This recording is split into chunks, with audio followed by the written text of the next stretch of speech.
Para po sa scripture reading, makipagbukas po tayo sa John chapter 14:27.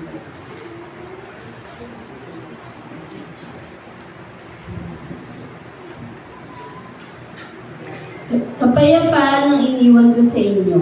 Ang aking kapayapaan ang ibinibigay ko sa inyo. Hindi ito katulad ng kapayapaang ibinibigay ng mundo. Huwag mabagabag ang inyong kalooban at huwag kayong matakot. Salamat po sa pagkabasa ng salita ng Diyos.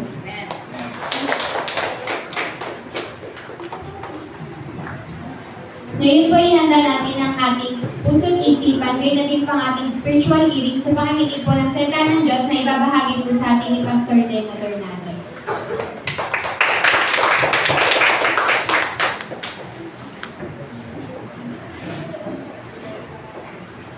Hello.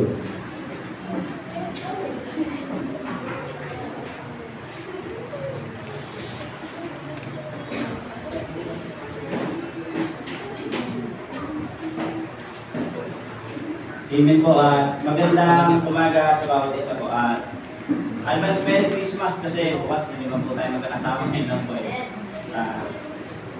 Ngayon po ba rin ay nasa month of December, bali yung ano po natin ang ating theme is about happiness and peace of mind.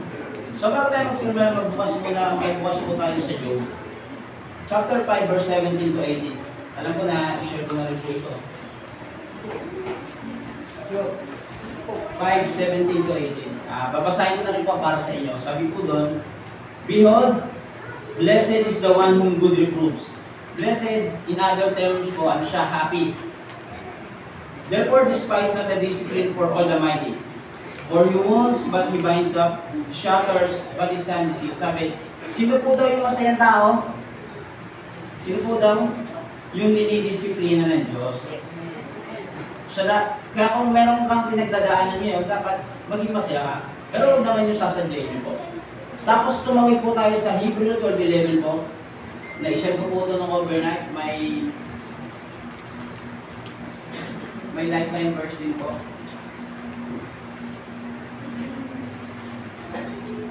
Sabi po doon, for the moment, all discipline seems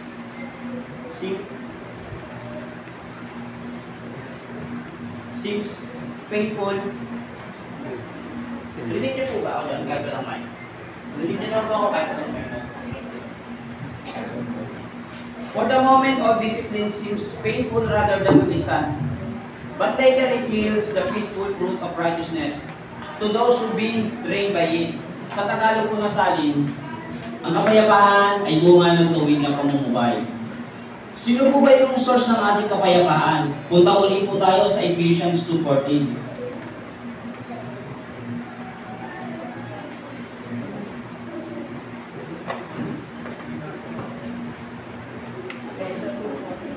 Sabi po doon, for He Himself is our peace, who has made us both one and has broken down in His flesh the dividing wall of hostility. At tinutukoy po dyan si Jesus Christ.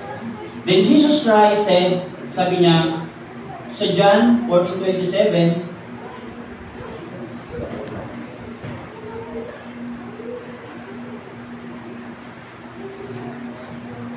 sabi niya po,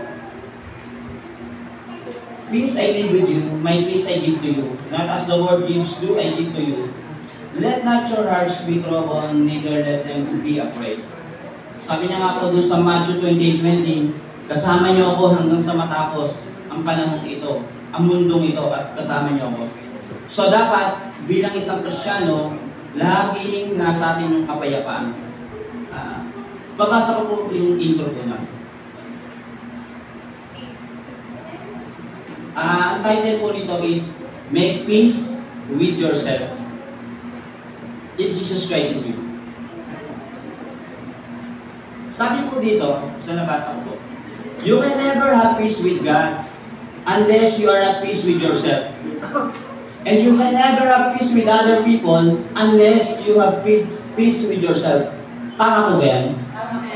Kasi ganito po, pag ikaw sa sarili mo, medyo magulo ang iyong kaisipan, ang iyong damdamin, wala kang katahimikan. At The same din. Kasi yung iniisip mo, kala natin yung iniisip ng ibang tao sa atin. So ang relasyon mo sa Diyos, magulo din. Minsan maalab, minsan hindi. Diba? Ganun din sa kapwa natin. Minsan maalab yung ano natin, pero minsan, kasi magulo eh. Wala kang kapayapaan na dapat, katulad natin, nilingap lang tayo ng Diyos, ganun din po dapat. May isa pa akong babasahin ko, ito po. Kilala niyo po ito, alam ko, marahil nung high school tayo, kilala niyo siya. Sabi niya doon, when in disgrace with fortune in man's eyes, I all alone be weak, my outcast state and trouble the heaven with my bootless cries. And look upon myself and curse my fate. Yung tao na to po, isinusumpa niya yung kanyang kapalaran. Sabi niya, ano bang buhay ito? Ang bigat-bigat. Wishing me like to one more rich in hope. Pictured like him, sabi niya, sana katulad ako nung kaibigan kong mayaman, katulad ako nung kaibigan kong maganda, katulad ko siya. We friends possess desiring. Sabi niya, yung this man's art and that man's scope with that I most enjoy contentedness. Etong tao po na to, nagre-reklamo sa buhay niya. Imagine niyo, ilan niyo po ba kung sino siya? Hindi po kayo nag-aaral ng high school nyo.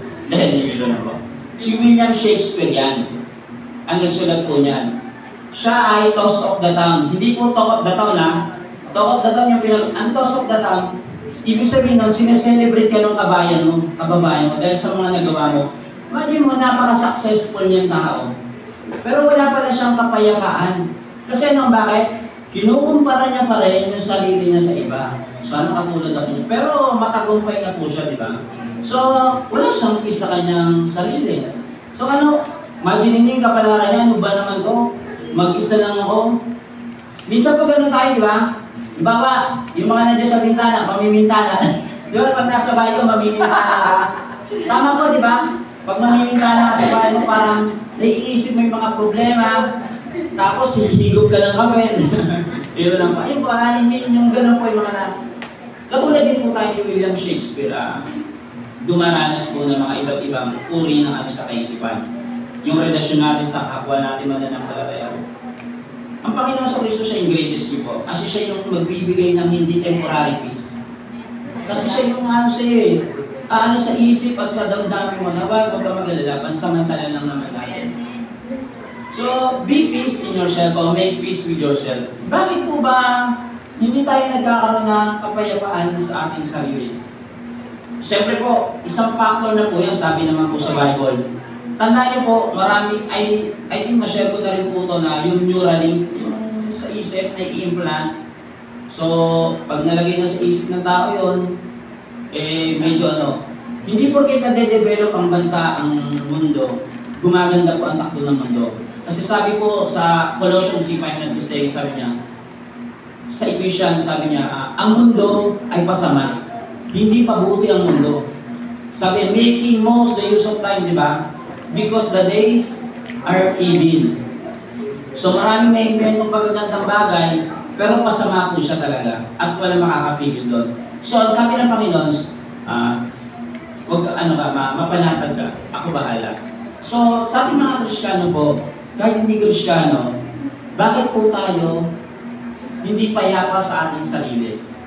May tatlong bagay ako nakita personally po, ba't hindi tayo nagkakaroon ng kapayapaan sa sarili. Una po, discontentment with looks. Tama po ba? Pag hindi ka kontento, katulad ni William Shakespeare, ay, buti pa siya, ang tangos ng ilong sa akin, parang nadaanan ng Di ba po? Tama po, di ba? Sabi po doon, lack of peace with self is discontentment with self. Kung wala kang kapayapaan sa sarili mo, wala, discontent ka rin sa sarili mo. Minsan, hindi tayo masaya sa ating height. Parang, but ako, inubos ko na yung margarine sa bahay, wala pa rin nangyari. Nilakla ko ng cherry per Minsan ganun po di ba? Pag nagdadamit ako sa kanya, parang ba't sa akin? Parang duster. I mean ngayon po, kaya wala tayong kapayapaan kasi we compare lagi yung looks natin. Hindi ko naman sinabing ano po, syempre kailangan, pag nananamit tayo, syempre kailangan din naman talagang ayusin, di ba? Minsan kasi kahit hindi naman bagay sa atin, pinipilit natin eh. Tanggalin ko na po, tanggalin. Kasi dyan hindi tayo re-respetuhin eh. So, discontentment with looks. Sino nararanasan natin yan? Siguro sa puberty age, di ba? Lalo na pag nakikita mo yung crush mo, panay ayos mo kahit, di ba? Number 2 po, discontentment with physical and social abilities. May mga taong mapayat. Sabihin, ano ba yung binuhat ko na yung barbell isang taon na pero ang nalaki na yung kilay niya, hindi na kami nahihirapan lang. Minsan ganun yung lakas natin, ba't siya kaya niyong buhatin yun? Yung physical, ba't ako halos lumabas na lahat, hindi ko pa rin mabuhat. Discontentment with mental, yung intelligence po natin. Minsan po ganito yung kahit yung nanay ko po ba't yung matalino dito, hindi. Ginuho pa rin natin, di ba? Magkakaiba yung intelligence ng tao, di ba po? Dapat, ba't siya ang galing niya sa math? Ako, kahit anong ko, hindi ko mabuha eh. Ang gulo yata ng binigay na di ba? Discontentment with mental. Tapos, kukumpara natin, ba't siya ang galing niya mag-English? Ba't sa akin parang pangit pakinggan? Tama po ba? Ganun po yung natin, di ba? Tapos, buti pa sila, ang ganda ng negosyo nila. Maganda yung takbo na negosyo nila. Kami, ang negosyo lang namin, iron and steel. Iron, flat iron. Nagpa-plancha yung nanay ko, nagnanakaw yung tatay ko. Hindi. Ganun po minsan, di ba? Minsan kinukumpara lagi natin yung buhay natin sa iba, which is hindi naman talaga. Dapat makontento ka pag nasa yung Panginoon sa Kristo. Number 2 po yun, discontentment with physical, mental, and social abilities. Maiksi lang pa mga kapatid. Number 3 is discontentment with finances. Bakit sila ang ganda ng bahay? Bakit kami ang pangit? Hindi ko man lang ma-invite yung friends ko. Di ba? Nung high school tayo, pag may mga kaibigan tayo, hirap na hirap tayo. Hindi, antayin nyo na lang ako doon. Uwi lang ako saglit, pagbibihis ako. Di ba? Ganun po. Ganun po tayo ng mga Tapos, pag sila nabibili nila yung gusto nila, ba't ako hindi ko mabili? Pag kinumpara nyo ng kinumpara, wala kayong kapayapaan. Yes. Hindi naman sinabing makontento ka, pero kumilos ka. Ang pinagpapala ng Diyos, ang tapat. Ang nagpaparaya, hindi ang nandaraya. Sabi po, di ba? So, yun yung tatlong bagay kung walang kapayapaan ng isang Kristyano o yung walang pananampalataya. So, how to be peace in ourselves? Paano ba tayo magiging payapa sa ating sarili? May one way, sabi po doon, one way to end this war with ourselves is look at yourself the way God's look at you. So, titingnan mo yung sarili mo kung paano ka tinitingnan Diyos. Hindi yung tingin mo sa sarili mo, kasi pag tinignan mo yung sarili mo, ikukumpara mo doon. Ikukumpara mo sa lahat. Imagine niyo po, ang laki ng universe, tapos may galaxy, may solar system, ayun pa po, solar system. May ano pa ba? May northern, southern hemisphere. May, ano po ba yung, continent. Sa continent, meron pang mga east, di ba po? Tapos yung Philippines. Sa Philippines may Luzon. Sa Luzon, meron pang tao, di ba po? Ganon. Tapos, meron pang barangay. Tapos, meron pang iskinita sa inyo. Tapos, ikaw. So, gano'n ka kahalaga? Gano'n ka kahalaga sa Diyos? Imagine niyo po, kung ini-imagine mo na talagang alikabok, minsan pag nare-realize natin, parang alikabok na talaga ako ito sa napakalawak na universe na to. So, dapat yun ang titingnan mo, kung paano ka tinitingnan Diyos. Sabi ron, know how God considers you. Do not give value how other people consider you. Pag mong bigyan ng halaga kung paano ka sa ibang tao, hindi pagmamalaki yung kapatid. Kasi gano'n tingin niyo sa akin, wala akong magagawa. Pagpapasa Diyos ko na lang. Kasi pag iniisip mo ng iniisip yun, apektado ka. Kasi hindi naman tayo lahat ito para i-please lahat, di ba? sarili mo kung paano yung tingin sa'yo ng Diyos. Kailangan mapulpil mo yung pinapagawa sa'yo ng Diyos. Pag nagpadisra ka sa mga tao, sa sinasabi ng tao, ikaw ang failure, hindi sila. Tama ko? So when we listen to what people say, they will make you feel so small. Sobrang liit mo. Kasi nakikinig ka sa kanila, di ba? There's so much discrimination in the world. Ang dami rin ng discrimination sa world. Example na lang natin, discrimination sa mayaman at mahirap. O kaya sa may pera at walang pera. Okay. Terminologies pa lang po, lagi may advantage ang may pera. Tama po, wala? Tama. Sige. Pag mayaman po, pag underweight yung mayaman, ano sinasabi po? Wow, slim ah. Sakto lang ah. Pero pag mahirap po, kaya ito ta. Tama ba diba? Kaya na to. Pag mayaman, dark skin, sasabihin, wow, morena, exotica. Pero pag mahirap, ano tawag? Baluga, o kaya negra. Di ba? So, ang daming discrimination. Pareho lang din naman yun eh, di ba? Pag yung mayaman may, ano, may galis. Pero sa mga, may allergy, di ba? So, doon pa lang talo ka na eh, di ba? Malalaman mo kung may pera ka. Uy, may allergy ka. So, I think ganun po mga kapatid. Pag nagpa-apekto tayo sa sinasabi nila, talo tayo. Diba? Eh, pareho lang din naman sakit yan. Kung allergy o ganun siya, pareho naman gagamutin yan, diba? So, yun po. Pero po, there are 8 reasons why you can have peace with yourself. Based on the fact that we were made in God's image. In Genesis chapter 1, verse 26 po.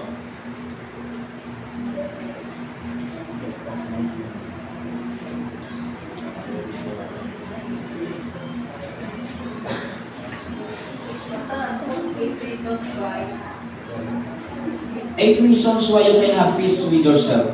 Based on the fact that we were made in God's image.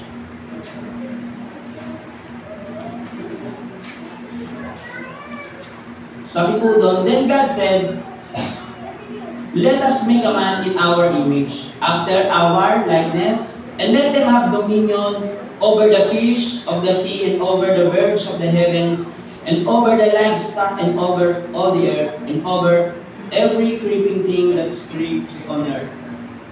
So ano po sabi doon? You were made, number 1 po, you were made in God's image. What is God's image po? Hindi po physical. Pag sinabing God's image, it means your spiritual and emotional. Tama po? Eh, misa po, hindi lagi tayo nagiging asal ng sa Diyos. Halimbawa po, kakain yung mga sa pamilya. Naunahan lang yung sa tiyan ng bangus. Galing na kayo, ganyan na. Tama ba? Asal po ba ng ano yun? Dapat nyo na. Tapos, yung kapatid, hindi lang na ibalik sa tamang lalagyan yung damit. Ano ba yan? Ano ba naman? Grabe. Di ba po? Nangyari yan eh. Kahit sabi po, marami kami. So, hindi na imahin ng Diyos po yun. Balik na bagay lang po yun. Kasi may ganun, may favorite yung tiyan nung diba, ng bangus po. So, dapat isipin mo, number 1, you were made in God's image. Dapat po medyo malumanay, magpagpasensya. Hindi naman po minsan, hindi naman sinabing magpigil ka na lagi. Kailangan, sabi nga daw, silence is not always good. Ang pananahimik ay hindi laging ginto yan. Sabi, speech is silver, silence is good. But silence is not always good. If you want to correct something in a gentle way, diba po? Hindi tayo pinanganak para panoorin na yung gumagawa na masama. Diba? May tamang pamamaraan. We were made. Ang Panginoong Hesus Kristo, pag may nakikita siyang mali, kinoconfront niya. Pero pag-aralan natin mabuti. So, you were made in God's image, spiritual, emotional, not physical. Number 1, sabi doon, sa number 1 yun, capacity to be great. So, dapat yung spiritual mo, yung emotional mataas. Kasi pag medyo mababa ang emotional ng isang tao, minsan medyo, kahit ako minsan nagiging balat sibuyas tayo mga kapatid, diba? Pero hindi yun ang plano ng Diyos. Binigyan niya na tayo ng capacity to be great, maging dakila, mamuno. Capacity to be holy. Alam niyo po, ay yung Ayun yung gustong ibalik ng Panginoon sa atin eh. Yung dati niyang imahe. Yung sinira ng Diablo. Sabi ko nga nung sinare ko nung last na hindi ka pwede pumunta sa langit, bigla ka na magpapakilala. Kailangan may kilala ka niya, di ba? Sabi, yung sumusunod lang sa akin. Di ba? Hindi lahat nang tumatawag sa akin. 20 years ka lang Kristyano, 10 years na akong Kristyano. Minsan kasi may level eh. Magkakaiba po ang Kristyano. Merong Kristyanong biglang taas baba. Meron naman po bahagdan. Konti-konti lang. Meron naman, yung pantay-pantay po. Magkakaiba, hindi natin pwedeng musga yung kapwa natin Kristyano. Alamin mo kung saan siyang kategory doon. Minsan, fiery, talagang wala makapigil. Tapos bigla namang, so ganun eh. Meron naman po, slowly but surely. Pure pulse. Talagang, kikita mo yung pag-angat. Kung ayos ko na, parang hanggang ngayon. Mas okay para sa akin po yun. So magkakaiba naman po kasi tayo ng kaloob sa ganyan. So capacity to be great, capacity to be holy, capacity to rule. Under po yun ang number 1. So, pag sinabing rule, namumuno ka, ano man ang pinagkatiwala sa mali dyan. Ang pamumuno naman, hindi naman sa dami yan. Kung malaki ka, magulo naman. Kung maliit, ayos naman. So, ganun po yun eh. So, pag sinabing rule, you rule yourself. Patulad ng spiritual emotion na sinasabi ko kanina, dapat marunong ka ng manimbang kung ano yung tama, kung kailan, tamang magsalita, at hindi ka rin dapat magpa-apekto sa iba. Dapat yung sarili, yung kung paano ka kinakausap ng Diyos sa buhay mo.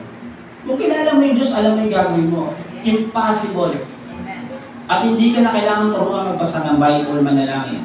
Kusa magpabangon. Pag hindi mo ginagawa yan sa umaga, hindi ka lumulot, may problema kapatid sa spiritual life mo. Kasi ang Panginoon ginigising ka talaga niya. Para manalangin. Tapos pag hindi mo nagawa, convicted ka eh. Parang hindi ko nagawa. Tama po ba? Nararanasan niyo ito? Ako rin nararanasan ko minsan pag sobrang busy ko. Pero talagang hinahanap ng espiritu mo. Yes, of course. Espiritu mo mahanap doon na parang may kulang yata sa akin na ba? Yes, yun po yung kapatid. That's ano. So, you were made in our God image. Tayo, we were made in God's image. Capacity to be great, capacity to be holy, capacity to rule. Number 2, you were made to rule over God's creation. Di ba po? Sino ba nagpapangalan sa mga isda? Tayo naman po, di ba? Di ba? Lagi kong inano. Yung aso kasi tayo, umalis ka dyan. Di ba? Kaya natin i-rule. Tama po ba? So, ang sa atin talaga natin, huwag mong kakalimutan na gano'n ang tingin sa inyo ng Diyos. Mataas ang tingin sa inyo ng Diyos. Eh kung sa kapwa mo lang ikaw makikinig, may problema. Hindi mo talaga tinutugunan yung panawagan ng Diyos sa iyo. Kasi naaapektuhan tayo sa sinasabi ng kapwa natin. Diretso lang kapatid. Pag alam mo lalo ng sa Diyos lalo yung tinatahak mo, marami ka talagang mababangga. Kasi, kaya nga nakakatawa minsan sa buhay ng isang tao, di ba? Kung sino pa yung mga nagsasabi ng totoo, naka-bulletproof na, di ba? Sabi ng kaibigan ko, sabi niya, pag nagsasabi ka ng totoo, ikaw pa yung naka-bulletproof eh, di ba? Sa Senado, siya lang nagsasabi ng totoo, di ba? Ang Panginoon sa Kristo, nagsabi ng totoo, siya pa yung mali. So, titibangin natin naman. Makibukas po tayo sa Psalms chapter 139, verses 14 to 16 po. Basahin po natin.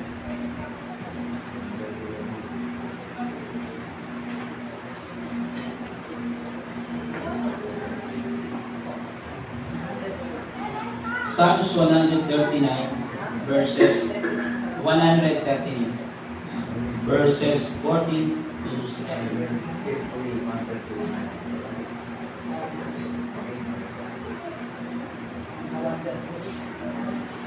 Sabi po doon, I praise you, for I am fearfully and wonderfully made. Wonderful are your works, my soul knows it very well. My brain was not hidden from you when I was being made in secret, intricately woven in the depths of the earth. Your eyes saw my unformed substance. Imagine niyo po, your eyes saw my unformed substance. So, Ano ba po tawag doon? Zygote po ba yung tawag doon sa pinaka-basic ng life? Bago maging embryo. Imagine mo, wala ka pang forma, nakita ka na pala ng Diyos. Naordinahan ka na niya. Hindi ka pa nabubuhay, hindi ka pa yung fetus. So, ganun ka ka-special. So, pakay mo i-consider yung sinasabi ng iba. Sa verse 16, in your book were written, every one of them, the days that were formed for me, when as yet there was none of them. Sabi po doon, nung number 2 po sabi, you were made to rule over God's creation. Number 3, you are fearfully and wonderfully made. It means, hindi gumagawa ang Diyos ng pangit. Naniniwala po ba kayo? Huwag niyang titingnan na lang yung katabi niya para walang problema. Hindi gumagawa ang Diyos ng pangit kapatid. Ang nagpapapangit o nagpapasama sa isang tao, yung kanyang nasa loob. Tama po, yun napasok. Imagine niyo po, pag maganda yung asawang babae, dahil sa lalaki yun. Pag yung lalaki maganda, nasa babae din po yun. Kasi merong mag-partner talagang parang, tama po ba? So wala dapat ibang sisihin. Alam, sisihin yung kapitbahay nyo. Kaya pag kita mo yung babae, medyo, uy, okay, magaling, maganda yung pagsasama. Pero parang ang bigat, may problema. Tama po ba? Hindi gumagawa ng Diyos ang pangit. Sabi nga doon, spiritually, emotionally. So you have to handle your spiritual. Manalangin ka, magbasa ka ng salita ng Diyos, at yung emotion mo dapat kinokontrol. Lahat naman po tayo may emotion. Ako rin po may emotion. May GC po tayo, di ba? Nagre-react ako doon. Kasi ayaw to express eh. Kasi alam natin ipunin ko dito po yung mga kapatid. Talo po ako doon. Gusto ko, pag nakikita ko ngayon, nakakiti ako. Wala ako, ito ako eh, di ba? What you see is what you get. Ganun po ako. Yung Diyos ang tumawag sa akin. Kung ayaw niya na ako, that's it. Ganun lang po, dali ang buhay. Hindi ko nilalagay sa akin sa kamay ko yung kapalaran na ginagawa ko lang yung tama kong gawin.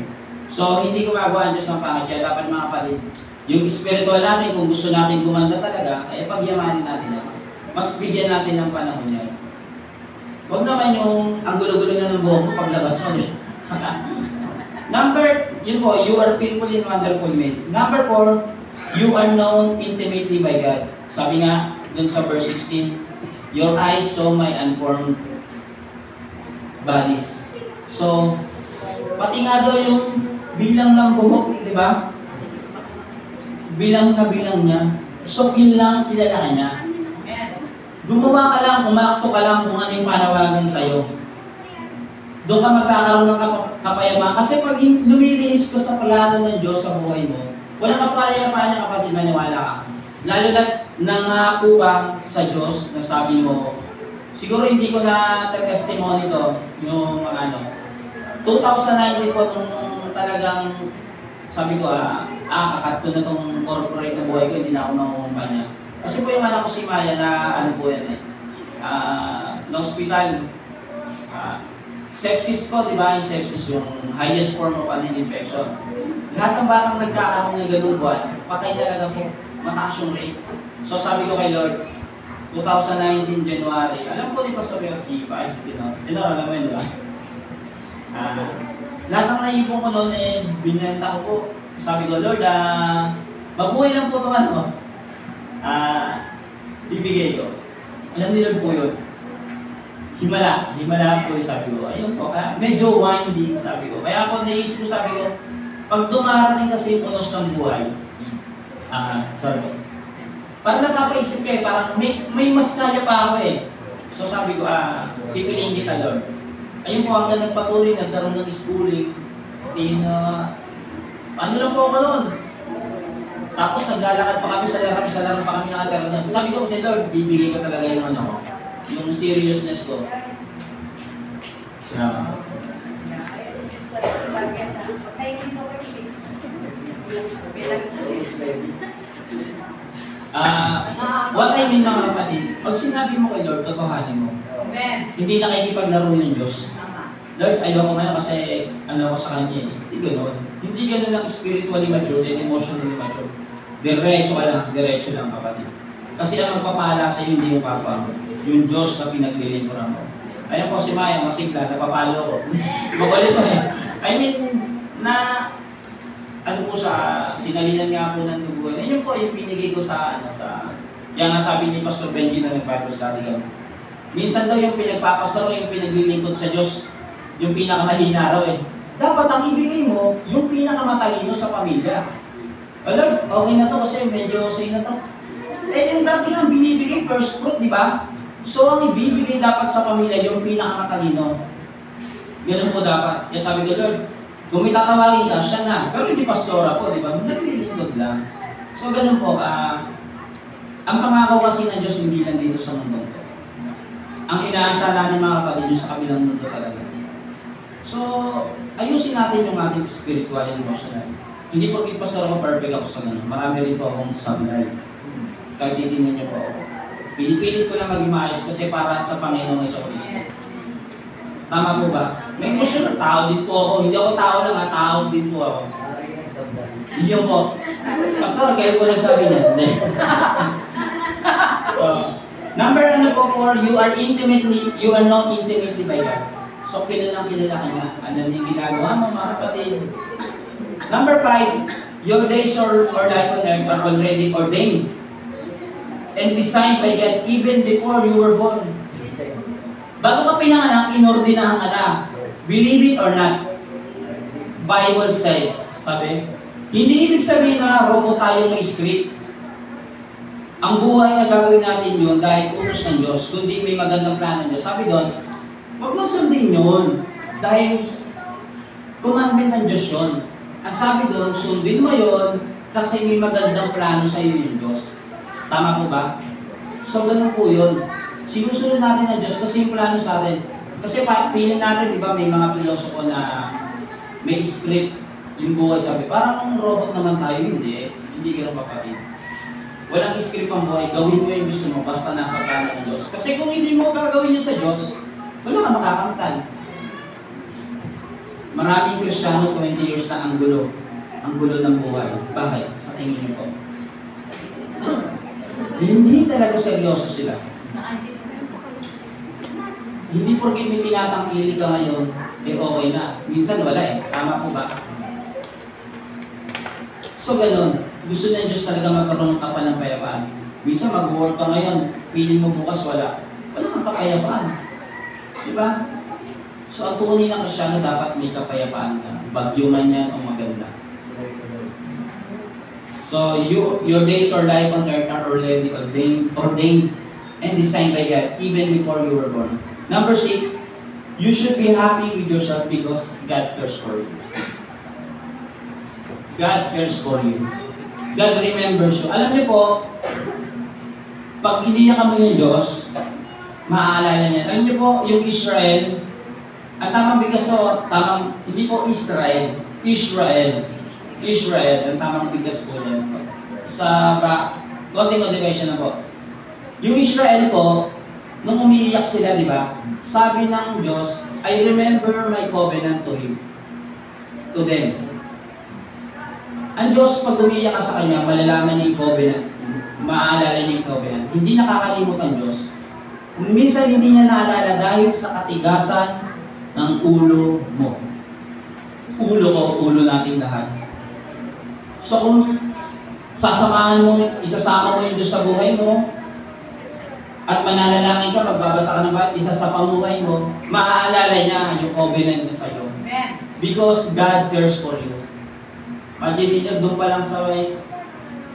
lang sa sinapupunan, di ba? Wala ka pang forma, alam niya na may plano na siya, di ba? So, ganun ang Diyos po. Number 7 po, we are made just a little lower than angels, yung naalala, di ba? Sabi nga, lamang lang sa atin ang anghel ng isang paligod. Kasi yung mga anghel kasi dati, matatangkad, magaganda. Si Satanas nga po, kaya nga po nagkaroon ng pride, ba't yung pinapangalagahan ko ng sobra yung mga tao? Ako nandito. Ang tawag po sa Muslim pala ni Satanas, Iblis. Ewan ko sino, kasi may nakausap ako Muslim sabi niya, si Satanas, si Iblis. Maganda po yung background ng mga Muslim na sabi ko. nagka-share po kami, kaibigan ko naman po siya, nasama ko sa driving. Sabi niya, magkakapatid naman talaga tayo, isa naman tayo yung tatay natin, di ba? Nagkakagulo lang tayo sa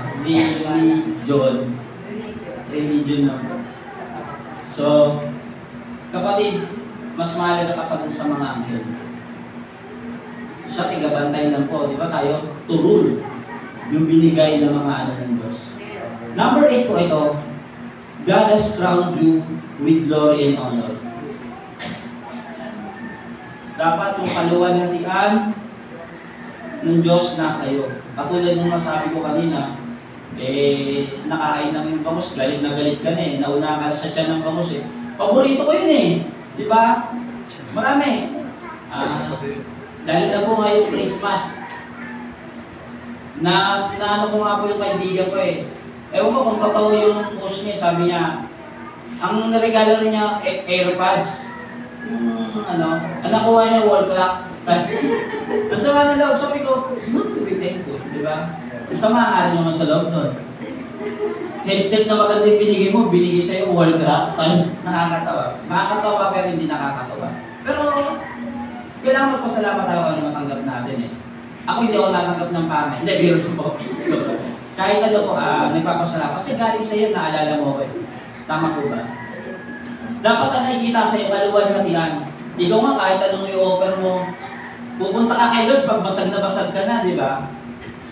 O kaya, minsan, ang nangyayari pag may edad na, Lord, maglilingkod ako sa siya natitira. Di ba? Remember the Lord in the days of your youth, di ba? Tingnan niyo po, yung mga nagre-retire sa kumpanya, di ba? Ano yung pinakaano niya? Lord, yung natitira na lang nila, hindi naman masama. At least naalala nila. Pero tayo, may pagkakataon tayo, hindi naman po kasi pag sinabing maglilingkod ka, Lord, dapat araw-araw ka nandito. Pag kailangan ka ng church na kinabibilangan mo, nandiyan ka. You are present. Sumusunod ka kahit kanino.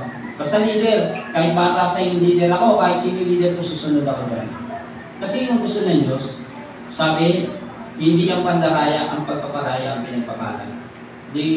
Sabi pag nasakta ka, pagpasensyaan. Pag ikaw naman, pasensya, ganoon lang po yung buhay para may peace ka sa buhay mo.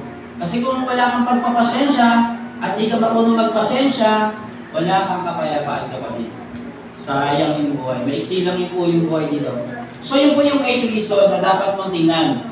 You were made in God's image. You were made to rule over God's creation. You are fearfully and wonderfully made. You are known intimately by God. Your days of life on earth are already ordained and designed by God, even before you were born. You should be happy with yourself because God cares for you. We are made just a little lower than the angels. And 8, God has crowned you with glory and honor. Yun po itatandaan natin. Dapat umakto tayo na nakikita sa atin yung kaluwalhatian. Dapat nakikita sa atin. Gusto ko baka na-share ko na rin po sa inyo to, yung nag-aaral po kasi ako ng driving doon sa Fiesta. Yung kasama ko si Jeremiah, nakilala niyo po. Umabsent kasi ako one time, may hearing kami sa Quezon City. Meron din po kasi, bali 25 po kami doon, may pinag-pray yung babae. May pinag-pray, sabi ko, ay Christian to. Tapos umabsent ako one day, kinukulit si Jeremiah po, to God be the glory. Kasi nagpapasalamat po ako, nakikita niya yung Panginoon sa Kristo sa buhay ko. Medyo rakista lang yun ako. Sabi niya doon kay Jeremiah. Sabi sa akin ni Jeremiah kung pagpasok ko, Christian yung kasama mo, no? Sabi ko, paano? Sabi niya, Drake, siguro tinitingnan yung Facebook mo. Sabi ko, yung Facebook ko naka-private siya kasi mamaya may magtag eh. Di ba po? Kasi may mga clickbait eh. Pagka-click mo, medyo magpapakot ng mga uncensored, di ba? Mga censored na ano. Sabi nung babae, kung Christian daw ba ako? Ilang beses tinatanong si Jeremiah. Sabi ko po, ayokong magsabi na ganun po ako. Gusto ko maramdaman na may share. Kasi may iba-iba po din. Then one time, nakupo kami sa may kubo. God knows. Sabi ng babae, pastor ka ba? Sabi ko, daw may sa sombrero yung binigay ni Sister Roma. Pero sabi ni Bujo, hindi ko alam pansin yun eh. Sabi ko, salamat Lord, binibigyan mo ako ng glory mo sa'yo. Sinishare na. Ibig sabihin ko ng mga kapatid, hindi ko pinagmamalaki yung mansa, yung kapangyarihan ng Diyos sa buhay. Sabi ko, gusto ko makita yung Yesu Cristo sa buhay. Pag nakausap ka, nararamdaman niya na may empathy ka, ganun po dapat. Sabi ko, to God be all, nagpapasalamat ako doon. Sabi ko, mukha pala talaga ang Christian. Deliver ka mo. Yun po yung gusto ko eh. Hindi po ko yung makita. Yung Panginoon sa Kristo. Kasi, ang plano po natin dito, ang mission natin, yung gospel. Eh kung sa itsura pa lang natin hindi makapenetrate yung salita ng Diyos. Diba? Hindi ka na paniniwalaan. Hindi naman nakasalalay po lahat doon. Doon may naano po. Pero may factor po yun. Tama mali. Because this word mapangusga na, diba? Pag hindi ka ano, parang magduro ko to ay, ganun po. Dapat i-exercise natin yung spiritual natin. Pinapractice lahat ng bagay. Spiritual and emotional, pinapractice yan. Pag hindi mo na-practice yan, may mali. So, yun yung 8 reasons based on the fact in our God's image. So, may apat din po na dapat tayong tingnan kung paano ba natin magkakaroon talaga tayo ng peace of mind. Bali, apat po nga po. Sabi doon, have an honest and a realistic assessment of yourself. In Romans chapter 12 verse 3. Basahin po natin. 12:3 po. Romans 12:3.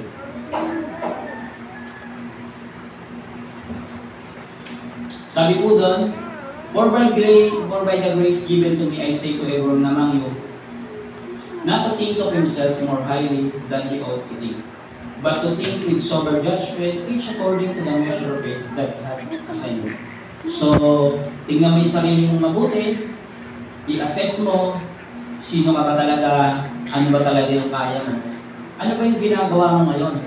Namumuhay ka ba talaga ng buhay Kristiyano? O ba nakikikiri-kiri Kristiyano ka lang talaga? Tama po, di ba? May mga ganun po, sabi dun po sa John, may mga false prophet daw. At mas matatalino sila. May mga kasama tayo na hindi talaga kasama. At palihim sila na sinisira. Yung katulad nito, gawain. May papasok sa isang church at sisirain na yun. Palihim pa nga ang word dun eh. Very sneaky sila. So ingat tayo kapatid. So dapat we pray.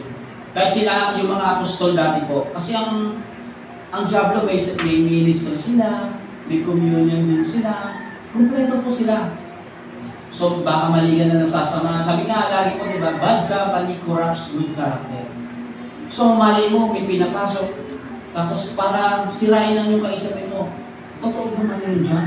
Huwag ganun, diba? Ingat kapatid, hindi ko sila sabing huwag kayo mag-entertain ng ibang tao. Pero ingatan nyo yung sarili nyo. Ingatan nyo yung faith nyo.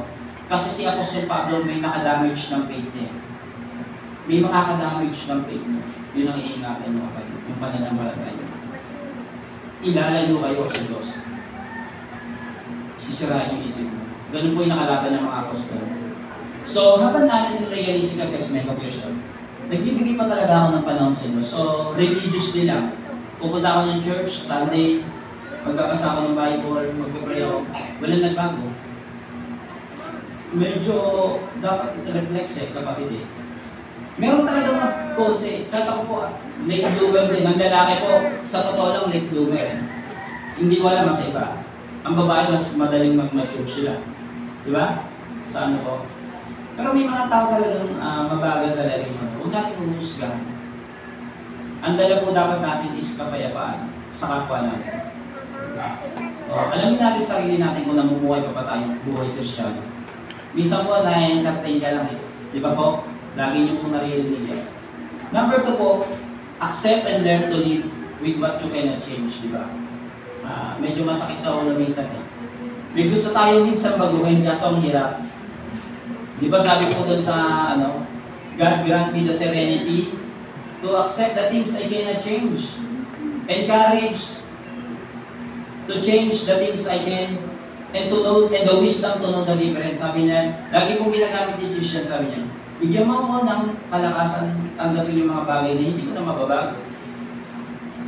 Diba? At bigyan mo naman ako ng lakas ng loob para baguhin yung mga kaya ko. At malaman kung ano ba yung tama dito, pagkakaya nito. May mga bagay talaga tayo na gusto natin baguhin sa paligid natin. Pero gano'n na yun eh. Wala ka na magagawa ng kapatid. Alam mo anong kaya mo lang baguhin? Ano po? Isip mo, sa Romans 12, dito po, be transformed by the renewing of your mind. Kasi pag binago mo yung kaisipan mo, nasa iyo yung banal na spirito, mababago lahat ng tingin mo eh. Sa kapwa mo, sa kahit sino ang kaharap mo, mababago. Hindi ka bigatan.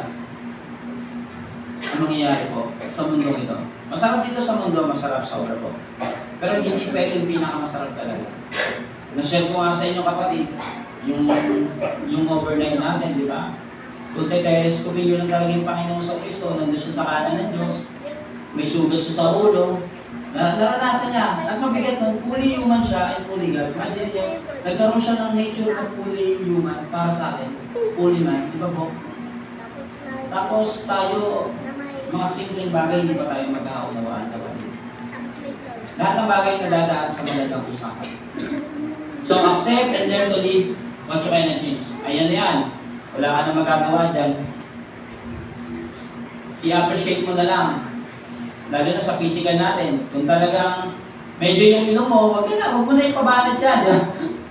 Accept na lang, ganun talaga ang buhay. Ganyan yung height mo, taasan mo na lang yung takong para pamangkad yan. May mga bagay na hindi ka na mababago. Yan na talaga yan. Number 3 po, don't be obsessed with the word's acceptance. Huwag kayong masyadong ma-obsess. Natanggapin kayo ng mundo na to. In John 1:10-11, basahin niyo po natin.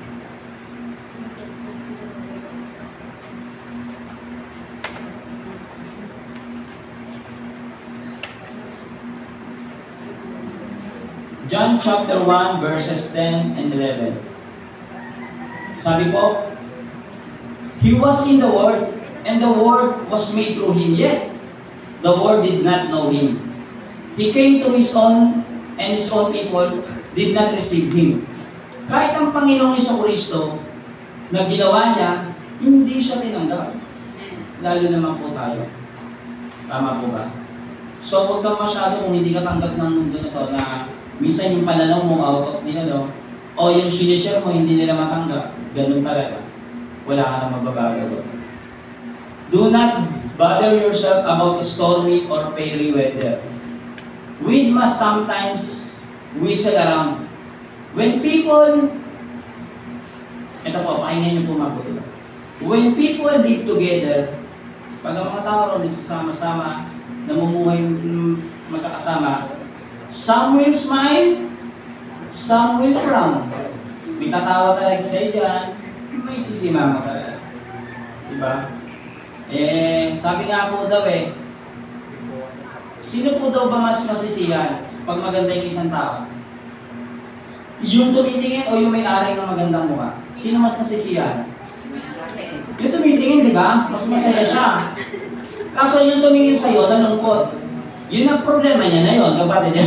I mean, Basta pasaya ka. opo, kung maganda yung nakikita mo, mas masaya ka. Pag tingin sa'yo nalungkot, problema niya, kapatid. Kapatid yan lang po, may mga bagay na hindi na tayo nababago. Tanggapin mo na yan, ikaw yan eh. Diba? Siguro tanggalin mo na yung mga salamin sa bahay. Hindi, ganun talaga, may kanya-kanya tayong kagandahan. Tama po ba? So, ganun, some will frown, some will smile. But you need not mind them. Huwag niyo sila pansinin, kapatid. Hindi ko sinasabing maging pusong bato kayo. May mga, kaya nasabi, i-assess niyo yung sarili niyo, di ba? Alam niyo kung makakabuti ba yung sinasabi sa inyo o hindi. Travel on as best as you can. I-enjoy mo rin yung buhay dito, travel. Take them as you find them. So, kung may nakuha kang bagong friends, kunin mo siya. Kung ayaw niya sa'yo, bahala siya. Hindi pagiging ma-pride yung kapatid. Kasi gusto mo nga ng stress-free, di ba? Minsan nga, nagsusoul searching ka po, mag-assess eh. So, ganun lang. Hindi naman talaga magiging masaya kung yung kasama mo, di ba? Okay naman talaga. So, ganun kapatid. Travel and as best as you can, take them as you find them. Enjoy mo yung paglalakbay mo sa mundo na to. Saglit lang yan kapatid. Yung ganda, kumukupas yan. Pero yung magandang pag-ugali at pag-aasa niya, yung kamamahalin. And lastly po, doon sa ano po natin is, Yung una po, how to be peace in ourselves. Know how God considers ay yung have an honest and realistic assessment of yourself. Accept and learn to live what you cannot change. Number 3 po, don't be obsessed with the word's acceptance. And number 4 is love yourself. Mahalin mo yung sarili mo. Alam niyo po, pag isinentro nyo yung sarili nyo sa isang tao, mawawala yan eh. Masasaktan ka sa anak mo. Pag sinentro mo yung buhay mo sa anak mo, mawawala yung masakit. Pero pag sinentro mo sa Diyos yung buhay mo, Lord, alam ko, ikaw may-ari ng buhay niya. Anytime, pwede mo siyang kunin. At alam ko, magkikita kami pa ng araw. Mostly kasi ng mga tao ngayon, parang binibigay nila yung buong ano nila sa isang tao, na mawawala din naman. Di ba? Mawawala yan. Kahit gano'n ano pa yan, mawawala yung kasama mo. Kaya dapat, forever na kay Lord talaga. Ibigay mo yung sarili mo. Hindi ka mabibigo, kapatid. Hindi ko sinabi ko niya naman mahalin. Diba? Unahin niyo talaga yung Diyos sa buhay. Hindi siya iwan hanggang sa kabilang buhay. Love yourself. Improve what you can and accept what you cannot change. Sabi doon, i-improve mo kung ano yung meron ka. At yung mga hindi mo na kayang baguhin, yan na yun. Huwag mo na ano. Kasi tanggap ka naman ni Lord kahit anong itsura mo eh. Kahit anong ano mo eh. Magkakapantay na po tayo. Be happy especially with beauty. Be happy especially with beauty. Yung nga yung sabi ko, may mas maganda sa iyo, sino ba talaga nag-enjoy? Ang may-ari o tumitingin? Magpasalamat ka at mas maganda siya sa iyo. At least pag tumitingin ka sa kanya, sumasaya siya. Sumasaya ka. Ngayon, kung tumingin siya sa iyo at nalulungkot, problema niya na yung kapatid. Tandaan niyo. Sabi ko, remember, poverty and wealth, like health and sickness, are not permanent. Kahirapan o karangyaan, kalusugan o yung sakit po, hindi permanent yan. Lahat po yan dumadaan na. In Colossians chapter 3 verse 15 po.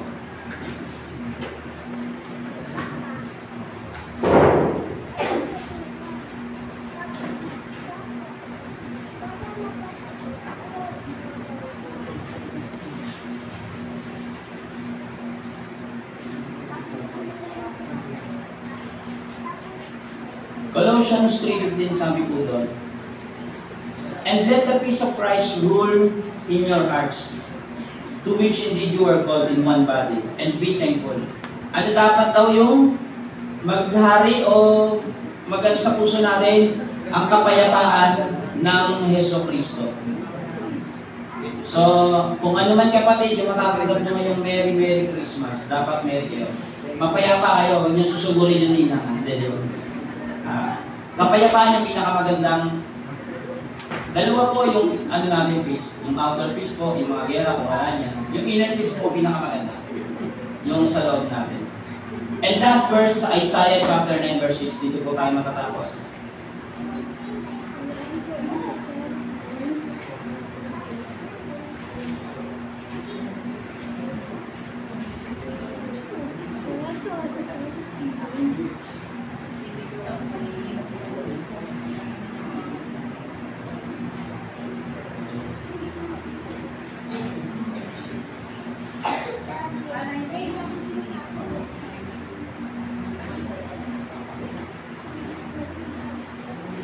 Ito po, Isaiah chapter 9 verse 6 sabi.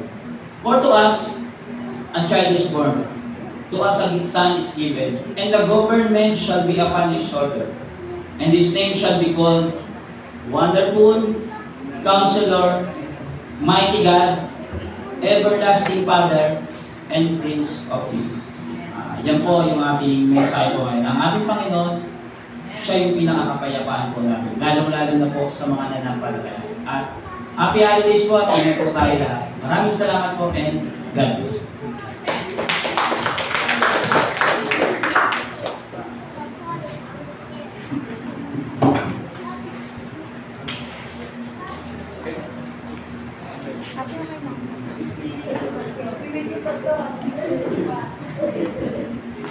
Salamat po, Pastor Deng, sa salita ng Diyos na inyong binahagi. Naway tumiko po ito sa ating puso at isipan. Ngayon po idadako na tayo sa hymn of response at kasabay po nito ang pag-ikot ng basket para po sa ating second offering para po sa ating church building. At pagkatapos po nito ay pamunahan po tayo at ipapanalangin po ito ni Sister Betty.